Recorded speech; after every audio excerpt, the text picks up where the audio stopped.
আসসালামু আলাইকুম। আমার কুকিং চ্যানেলে আপনাদেরকে স্বাগতম। আশা করছি আপনারা সবাই ভালো আছেন। আলহামদুলিল্লাহ আমিও ভালো আছি।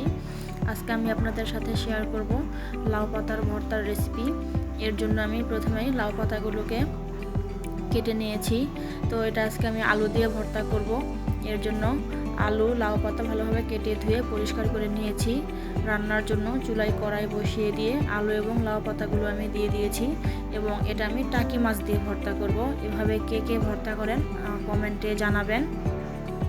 এখন আমি দিয়ে দিব 1 চামচ আদা বাটা, 1 চামচ রসুন বাটা, 2টা কাঁচামরিচ দিয়েছি।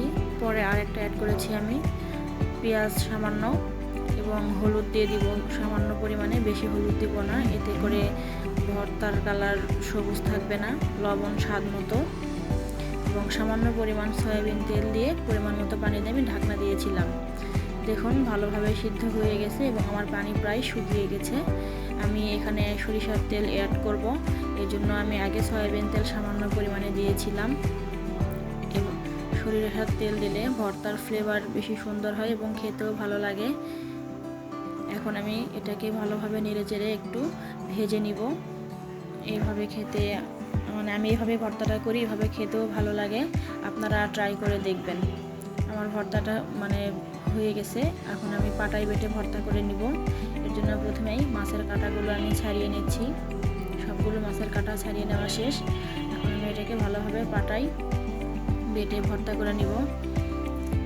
আপনারা ট্রাই করে দেখবেন। এই ভর্তাটা সত্যি অসম্ভব মজার। আমি জানি না এভাবে কে কে করেন। আমার ভর্তাটা প্রায় হয়ে গেছে, খেতে খুবই মজা। আর অবশেষে আমি পাটা মাখানো ভাত খাওয়ার লোভ সামলাতে পারলাম না, সেটাও আপনাদের সাথে শেয়ার করলাম। এটাও খেতে আমার ভালো লাগে। দেখুন আমার ভর্তার কালারটা কত সুন্দর এসেছে, সবুজ চমৎকার, খেতেও মাশাআল্লাহ।